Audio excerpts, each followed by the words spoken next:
Hello guys, welcome to my channel. और आज हम लोग eigen values and eigen vectors का पार्ट 2 देखेंगे। पार्ट 1 में हमने आइजन वैल्यूज को देखा था कि आइजन वैल्यूज कैसे फाइंड करते हैं, और एक हमने एग्जांपल के साथ उसको समझा था। और आज हम लोग आइजन वेक्टर्स को कैसे फाइंड करते हैं वो देखेंगे। ये दोनों टॉपिक्स बहुत इंपॉर्टेंट है, दैट्स वाई आपको ये दोनों पढ़ना जरूरी है। चलो हम लोग आइजन वेक्टर्स कैसे फाइंड करते हैं कोई भी मैट्रिक्स का, उसे हम लोग देखते हैं। तो मैं आपको एक बता दूं कि आइजन वेक्टर्स को हम लोग लेटेंट वेक्टर के नाम से भी जानते हैं। आपको ये दोनों वैल्यूज याद, ये दोनों नेम आपको रिमेंबर रखना चाहिए। ओके, चलो अब आइजन वेक्टर्स कैसे फाइंड करते हैं। तो आपको रिमेंबर करना चाहिए, क्या क्या रिमेंबर करना चाहिए। A X equal to lambda X. ठीक है, ये आपको स्टेप्स याद रखना चाहिए। A X equal to lambda X. तो अब हम यहाँ पे लेमडा को इस राइट लेफ्ट साइड लेके आएंगे तो क्या होगा, A X minus lambda X equal to 0। फिर हम लोग यहाँ पे x को कॉमन लेंगे तो a माइनस लेमडा आई, क्योंकि लेमडा एक हमारा क्या एक वैल्यूज है और हमारा यहाँ पे a क्या है, मैट्रिक्स। हमने यहाँ पे आइडेंटिटी मैट्रिक्स का मल्टीप्लाई करके इस वाले टर्म्स को भी हमने मैट्रिक्स में चेंज कर दिया। a माइनस लेमडा आई, फिर हम लोग इसको ब्रैकेट में बन करके दोनों में से x कॉमन आया तो x ले लिया, इक्वल टू 0 कर दिया। ओके, तो बस यही हमारा आइजन वैल्यू है। आइजन वैल्यू यहाँ पे आएगा, मतलब हम जब करेक्टर की इक्वेशंस बनाएंगे तो वहां से हमारा जो आइजन वैल्यूज आएगा, उस आइजन वैल्यूज के लिए हम लोग यहाँ पे x की वैल्यू फाइंड करेंगे, और यही हमारा x जो है आइजन वेक्टर है उस पर्टिकुलर आइजन वैल्यूज के लिए है। मतलब अगर आपकी eigen values lambda 1, lambda 2, lambda 3 ऐसे आ रही है, तो हमारा जो x की जो मतलब आइजन वेक्टर है वो पर्टिकुलर लेमडा वैल्यूज के लिए निकलेगा। मतलब लेमडा 1 के लिए अलग से आइजन वेक्टर निकलेगा, लेमडा 2 के लिए अलग से आइजन वेक्टर निकलेगा, लेमडा 3 के लिए अलग से आइजन वेक्टर निकलेगा। आई होप आपको समझ में आया होगा। यहाँ पे x की वैल्यू क्या है, ये आपका आइजन वेक्टर्स को रिप्रेजेंट कर रहा है, और ये आपका मैट्रिक्स है, लेमडा आइजन वैल्यूज है, आई आइडेंटिटी मैट्रिक्स है।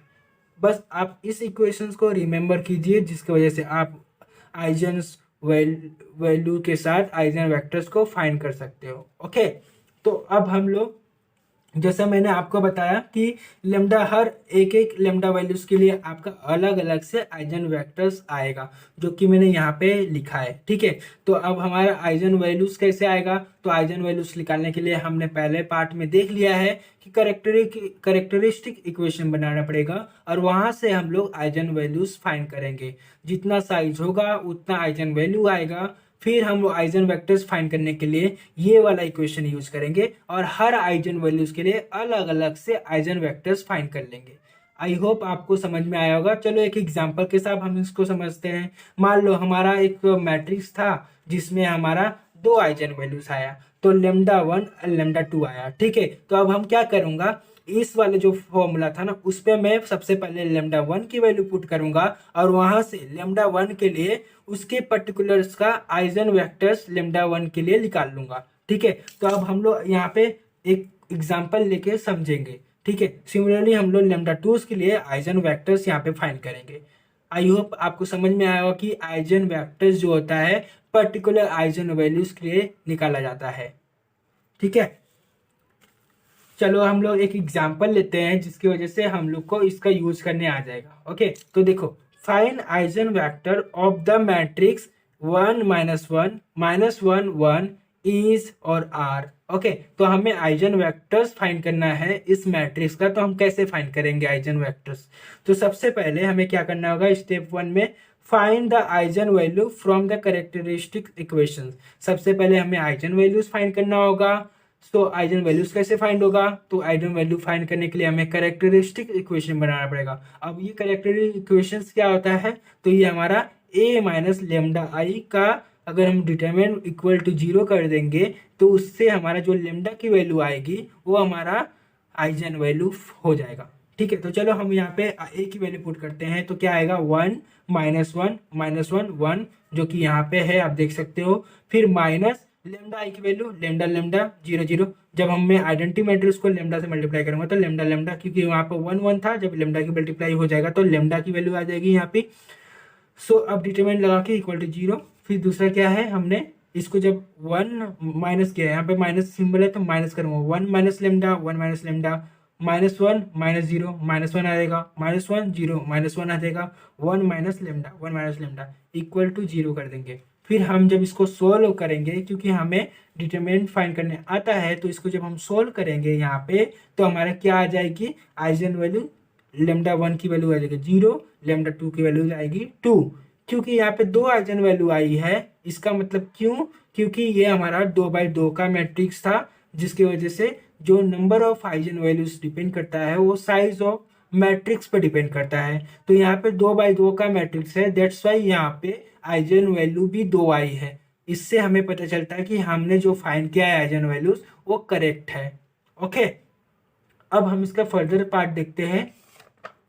अब स्टेप 2 में क्या करेंगे, eigen vectors corresponding to eigen value. जैसे कि मैंने आपको पहले बता दिया कि जो आइजन वेक्टर्स निकलता है वो corresponding to particular eigen values के लिए निकाला जाता है। तो यहाँ पे हमारा दो आइजन वैल्यूज निकला, तो उसके लिए हम लोग लेमडा 1 के लिए particular eigen values find, eigen vector find करेंगे, लेमडा 2 के लिए अलग से आइजन वेक्टर्स फाइंड करेंगे। सो आपको गेट एग्जामिनेशंस में ये आपको नहीं बताएगा कि आप इस आइजन वैल्यूज के लिए निकालो, आपको बस ऑप्शन दे दिया रहेगा कि find the eigen vectors of this matrix. फिर आपको जितने भी आइजन वैल्यू आएगा उसके लिए हर के लिए निकालने के बाद आपको ऑप्शंस में मैच करना होगा कौन सा आंसर है। ठीक है, आई होप आपको समझ में आया होगा। चलो अब आइजन वेक्टर्स कैसे फाइंड करते हैं। तो आइजन वेक्टर्स फाइंड करने के लिए मैंने लेमडा 1 के लिए पहले देखा, तो लेमडा 1 क्या थी हमारा 0। अब हम लोग कौन सा इक्वेशन यूज करेंगे, जैसे मैंने आपको बताया था a minus lambda I into X equal to 0। यहाँ पे सब कुछ मैट्रिक्स है, दैट्स वाई यहाँ पे जो 0 है वो हमारा नल मैट्रिक्स है, और नल मैट्रिक्स आपको पता होगा जिसके सभी एलिमेंट्स 0 0 होते हैं। ओके, चलो अब हम लोग यहाँ पे जब हम लोग इक्वेशंस लगाते हैं, क्योंकि लेमडा 1 की वैल्यू पर लगा रहे हैं, तो यहाँ पे लेमडा 1 की वैल्यूज को हम लोग पहले पुट करेंगे। तो a minus lambda 1 I x1, क्योंकि लेमडा 1 से हमारा x1 की वैल्यू आएगी, इसलिए हमने यहाँ पे x1 रखा है जस्ट फॉर नोमेनक्लेचर। ओके, फिर बाद में यहाँ पे हमारा लेमडा 1 की वैल्यू 0 था, इसलिए a minus 0 I into x1 equal to 0। फिर बाद में यहाँ पे a की वैल्यू पुट किया हमने, जो कि हमारा इक्वेशंस में था, क्या था हमारे जो क्वेश्चन में था उसमें a की मैट्रिक्स दिया था 1 माइनस 1 माइनस 1 1। फिर बाद में हमने मान लिया जो x1 है उसको, वो क्या हमारा स्पेस मैट्रिक्स है, तो उसको हमारा क्योंकि 2x2 मैट्रिक्स है तो इसमें दो अननोन्स आने चाहिए, इसलिए हमने स्मॉल x1 स्मॉल x2 मान लिया एज अ अननोन। फिर इक्वल टू 0, ये वाला टर्म्स हमारा 0 हो जाएगा, सिर्फ a बचेगा, इसलिए मैंने a रखा, x1 की जगह पे x1 और x2 रख दिया, और ये 0 मैट्रिक्स के जगह पे 0 0 रख दिया। नाउ अब हम क्या करेंगे, इसको मतलब इसको कैसे सॉल्व करेंगे, x1 और x2 की वैल्यू कैसे फाइंड करेंगे। तो x1 x2 फाइंड करने के लिए हम लोग यहाँ पे रो इक्लोन मेथड का यूज करेंगे, और रो इक्लोन मेथड्स हमने प्रीवियस वीडियोस में जान लिया कि वो कैसे करते हैं। ठीक है, अगर आपने नहीं देखा है तो मेरे पीछे के लेक्चर्स आप देख लीजिए, आपको फाइंड करना आ जाएगा। ठीक है, तो आपको लीनियर इक्वेशन सोल्व करने के लिए सबसे पहले आपको ऑगमेंटेड मैट्रिक्स बनाना पड़ता है। तो ऑगमेंटेड मैट्रिक्स क्या होता है, ऑगमेंटेड मैट्रिक्स वो होता है जिसमें अगर हमारा ax इक्वल टू बी का हमारा होता है, अगर इक्वेशंस, अगर हमारा ax इक्वल टू बी का इक्वेशन है, तो उस केस में हमारा ऑगमेंटेड मैट्रिक्स ए बी, मतलब हम लोग ए को भी और बी को भी साथ में जब ले लेते हैं तो वो हमारा ऑगमेंटेड मैट्रिक्स होता है। तो मान लो ये मेरा ए है और ये मेरा एक्स है और ये मेरा बी है, तो ये मेरा ए और बी को जब हम साथ में लेंगे तो हमारा वो ऑगमेंटेड मैट्रिक्स है। तो ठीक है, चलो ए को 1 माइनस 1 माइनस 1 1 1 माइनस 1 माइनस 1 1 और 0 0 ले लिया, तो ये हमारा क्या हो जाएगा, ऑगमेंटेड मैट्रिक्स हो जाएगा। और हमें अब रो इक्लोन मेथड्स यूज करना है फॉर द सिंप्लीफिकेशंस के लिए। तो अब हम लोग रो इक्लोन मेथड कैसे करेंगे, तो रो इक्लोन मेथड के लिए क्या होता है, जो लीडिंग एंटिटीज होती है उसके नीचे के एलिमेंट्स को 0 बनाना पड़ता है। तो पहले रोज का हमारा लीडिंग एंटिटीज क्या था 1, ठीक है, और उसके नीचे हमें 0 बनाना है। तो इसको 0 कैसे बनाया जा सकता है, तो यहाँ पे देख सकते हो कि R2 में -1 है, तो अगर मैं R2 में अगर R1 को जोड़ दूं तो यहाँ पे 0 बन जाएगा। तो इसलिए मैंने R2 में R1 को एडिशन कर दिया, जिसकी वजह से मेरा यहाँ पे 0 बन गया। तो जब मैंने ये ऑपरेशंस किया रो इक्विवेलेंट मेथड्स के लिए, तो इस तरह से मेरा 1 -1 0 0 0 0 बन गया।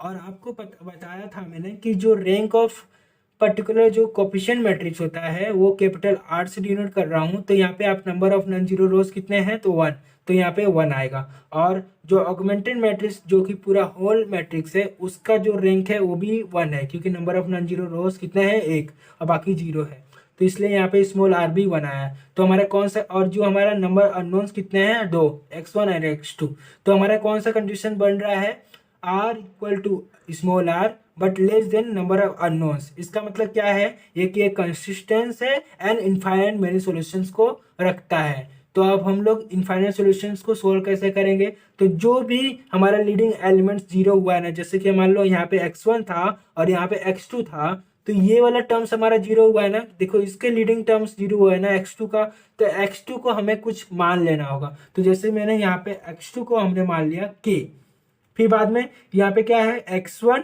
Minus x2 equal to 0, x1 minus x2 equal to 0, ठीक है। तो x1 minus x2 equal to 0, जहाँ पे x2 को हमने k माना था, तो x1 minus k equal to 0, तो x1 की वैल्यू k आ जाएगी। आई होप आपको समझ में आया होगा। फिर बाद में हम लोग इसको ऐसे लिख सकते हैं x1 minus x1 x2 equal to k, फिर k कॉमन ले लिया तो 1 1 आया, फिर जहाँ पे k कोई भी नंबर हो सकता है, रियल नंबर हो सकता है, ठीक है। फिर आइजन वैल्यू हमारा लेमडा 1 के लिए क्या आ गई 1 1, तो जो हमारा आइजन वैल्यूज क्या आ गई 1 1। तो ये अगर आपको क्वेश्चंस पूछा होगा पर्टिकुलर कि find the eigen value for the 0 eigen values के लिए हमारा आइजन वेक्टर्स क्या होगा, तो आपके आंसर हो जाएगा 1 1, ठीक है।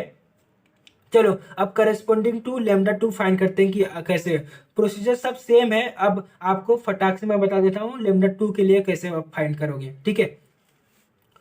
तो फॉर लेमडा 2 के लिए लेमडा 2 की वैल्यू क्या है फिर 2, तो अब हम लोग फटाक से सब इक्वेशन जैसा था a minus lambda I x2 equal to 0 ऐसे था, हम लोग बस उसी में सब कुछ रखते जाएंगे। अब लेमडा 2 की जगह पे 2 की वैल्यू रख देंगे और लेमडा 2 की आइजन वेक्टर्स क्या है x2 के साथ डिनोट कर रहा हूँ। इस तरह से मैंने सब कुछ ऑपरेशंस किया और करने के बाद हमने ऑगमेंटेड मैट्रिक्स बनाया, और ऑगमेंटेड मैट्रिक्स बनाने के बाद हमने रो एक्लोन मेथड्स का यूज करके हमने इसको इस वाले टर्म्स को 0 बना दिया, और इसको बनाने के बाद हमारा कुछ ऐसा इक्वेशन बन गया।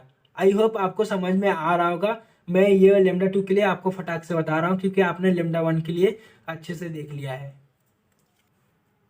जैसे कि आप देख पा रहे होगे यहाँ पे हमने सब कुछ रो इक्लोन मेथड का यूज करने के बाद हमारा इस तरह का कुछ ऑगमेंटेड मैट्रिक्स बन गया। अभी आप यहाँ पे देख पा रहे होगे कि जो कैपिटल आर है वो क्या है, number of non zero rose for coefficient matrix का क्या है, तो नंबर ऑफ नॉन जीरो रोज कितना है इसका 1, तो इसकी रैंक मैट्रिक्स कितना आ गया 1, और जो ऑगमेंटेड मैट्रिक्स है उसकी भी रैंक 1 है। इसका मतलब स्मॉल आर की वैल्यू भी 1 और कैपिटल आर की वैल्यू भी 1, बट नंबर ऑफ अननोन्स कितने हैं 2। तो हमारा क्या कंडीशन बना R equal to small R but less than small N, okay.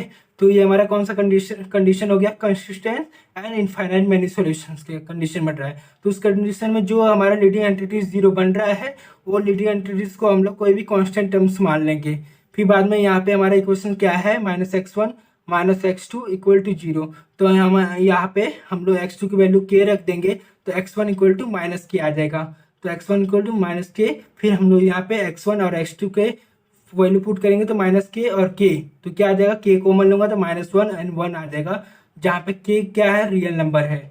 तो इस तरह से हमारा जो लेमडा 2 की वैल्यू जो लेमडा 2 की जो आइजन वैल्यूज है उसके करस्पॉन्डिंग में हमारा आइजन वेक्टर क्या आया -1 एंड 1 आ गया। आई होप आपको समझ में आया होगा कि आइजन वेक्टर्स कैसे फाइंड किया जाता है कोई भी आइजन वैल्यूज के लिए। तो मैं आपको एक बार स्टेप बता देता हूँ क्या होता है। सबसे पहले हमें आइजन वैल्यूज फाइंड करना पड़ता है from the characteristic equations. After finding the characteristic equations, after finding the eigenvalues from the characteristic equations, we need to individually find the eigenvectors from the individual eigenvalues। तो जैसे कि जितना भी हमारा eigen values होगा वहां से उतना आइजन वेक्टर्स फाइंड होगा। सो आई होप आपको समझ में आया होगा। फिर भी अगर आपको नहीं आया then please comment me, I will give the solutions for the same questions. Have a great day, thank you.